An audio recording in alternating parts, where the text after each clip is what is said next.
不動産屋さんの怪談です。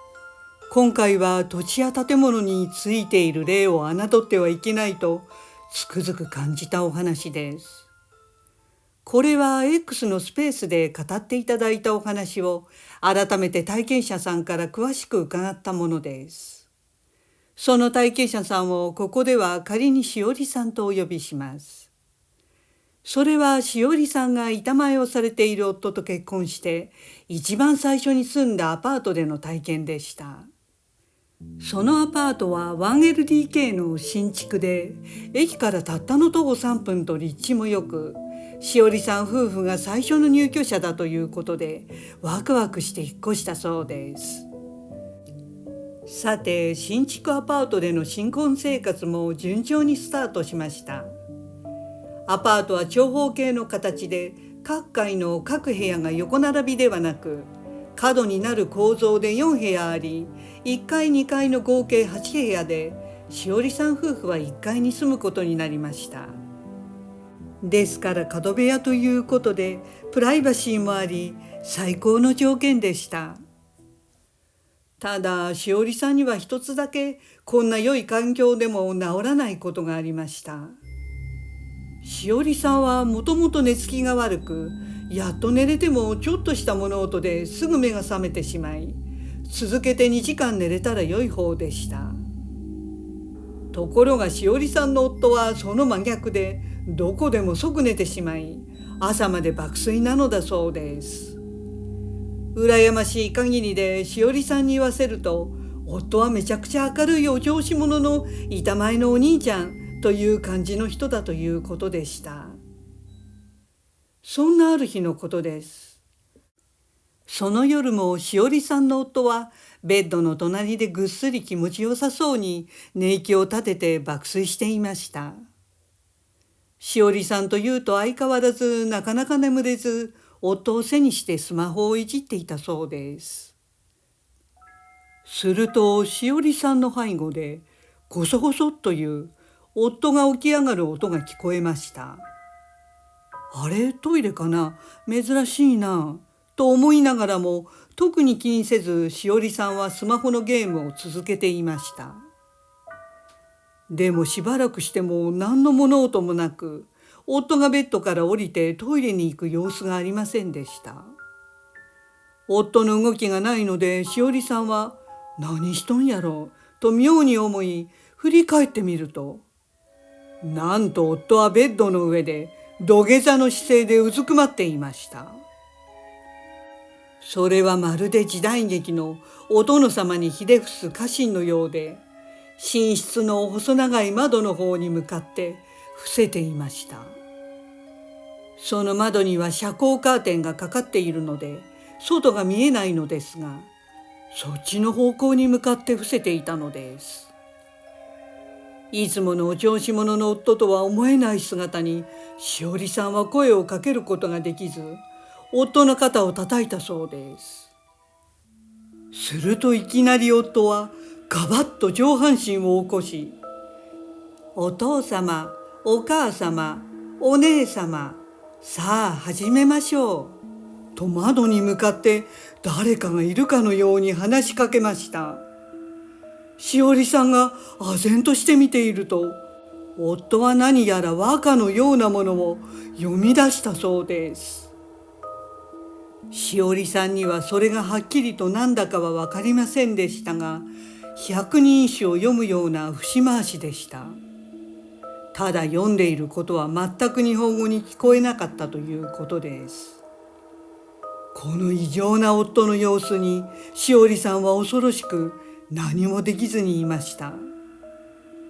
そして夫は歌を2首読み、家族のような相手3人も2首ずつ読んでいるかのような沈黙の感覚を置いてから、夫はまたいきなり、お父様、お母様、お姉様、おやすみなさいませと言ってバタンとベッドにうつぶして寝てしまったということでした。しおりさんはこの夫の言動が単に寝ぼけていたでは片付けられない嫌な予感がしたそうです。朝になりすぐ夫に昨夜のことを聞いてみたのですが、何のことという感じで、夫は全くあの時の記憶がありませんでした。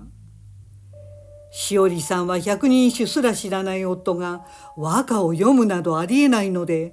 何かに取りつかれていたかのように感じ、夫に良くないことが起きるのではないかと一日中気になっていたそうです。するとその日の夜、夫が仕事から戻ると珍しく指を切っていました。板前ですから指を切るくらいはあるとしおりさんは思いましたが、一瞬昨夜のことが頭をよぎったそうです。ところがそれからさほど経たない頃、また深夜に夫が突然起きて、ベッドの上でひれ伏し、あの和歌の歌会のようなことをあの同じ謎の家族と始めたのです。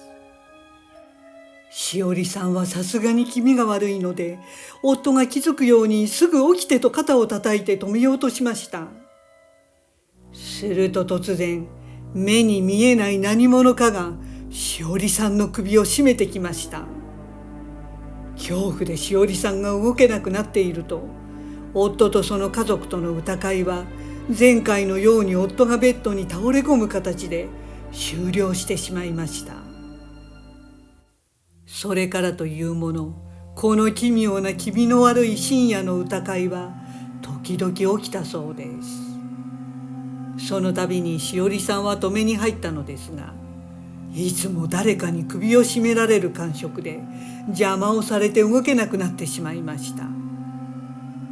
そして疑いがあった次の日には、夫は何も記憶がなく、そしてその後に必ず夫は何かしらの怪我をするようになりました。仕事場で指を切るだけでなく、ある時はやけどを負ってそれが膿んでしまったり、魚の鯛の骨が刺さってそれが取れなくて切開して取ったなど、必ず夫はありえないような怪我をしました。そして気のせいか、その怪我も少しずつ重症度が増していったのです。しおりさんは怪我は必ず深夜の歌会があると起きていたので、この歌会がすべての元凶のようで、夫にじわじわと迫り来る危険を何とか排除しなくてはと思いました。そんなことが続いていたある日、決定的なことが起きました。それはまだ昼間の時間帯、夫が仕事から突然帰ってきたのです。すると夫は血だらけの鼻を押さえていました。しおりさんはその姿を見て背筋が凍る思いでしたが、夫の手をどけてみると鼻の皮がベロンとめくれていました。一体何があったのとしおりさんは驚愕して聞きました。夫によると、その日の朝8時ごろ、自転車で職場に向かっていた時のことで、周りには誰もいない道を走っていると、いきなり後ろからドンと強く押されたそうです。その勢いで道路標識のポールに思いっきり突っ込んでしまい、眼鏡の留め金で切ってしまったということでした。信じられないかもしれないが、本当に周りには誰もいなかったんだよ、と夫は訴えました。そしてまたしばらくしてからです。今度は仕事場でやはり周りに誰もいない時に起きました。夫が天ぷらを揚げている時、突然背後から誰かに頭をつかまれ、目の前の煮えたぎる油に頭を突っ込まれそうになったのです。夫はパニックになり、見えない何かに必死に抵抗したため、その場でおかしな転び方をしてしまいました。その衝撃で靭帯を損傷し、足が3倍に腫れ上がってしまったそうです。しおりさんはこの続けて起きた2つの決定的なことで、これはもう命を取りに来ている、そう思いました。ですから何が何でもまた首を絞められようが、次の歌会は絶対に阻止しなければと決心しました。そしてその決心と並行してしおりさん夫婦はこのアパートから退去することに決めたそうです。歌会の謎の家族は間違いなく霊界の人たちで、とにかくここから離れなければと思いました。このアパートは新築ですが、その前はこの土地は10年以上駐車場だったそうです。でも駐車場の前はどんな建物が建っていて、どんな経緯で駐車場になったかまでは分かりませんでした。その後転居先を探す間も、毎晩いつまたあの恐怖の歌会が始まるかとしおりさんは戦々恐々としていました。ところが不思議にも何ヶ月も歌会は起きませんでした。そしてついに7ヶ月間嘘のように何事もなく過ぎたのです。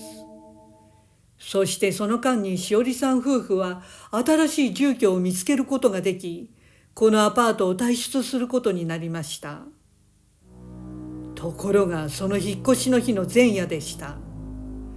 またあの歌会が始まったのです。夫は謎の家族に再び声をかけ、和歌を読み出した時はしおりさんは金縛りで動けなかったのですが、絶対に阻止しなくてはならないので必死に金縛りを解いたそうです。でも案の定首を絞められ、この時はしおりさんの眼球まで押さえられて全身身動きができなくなってしまいました。声も出ない状態で歌会を聞いているしかなかったのですが、最後に夫の言った言葉に驚きました。夫は、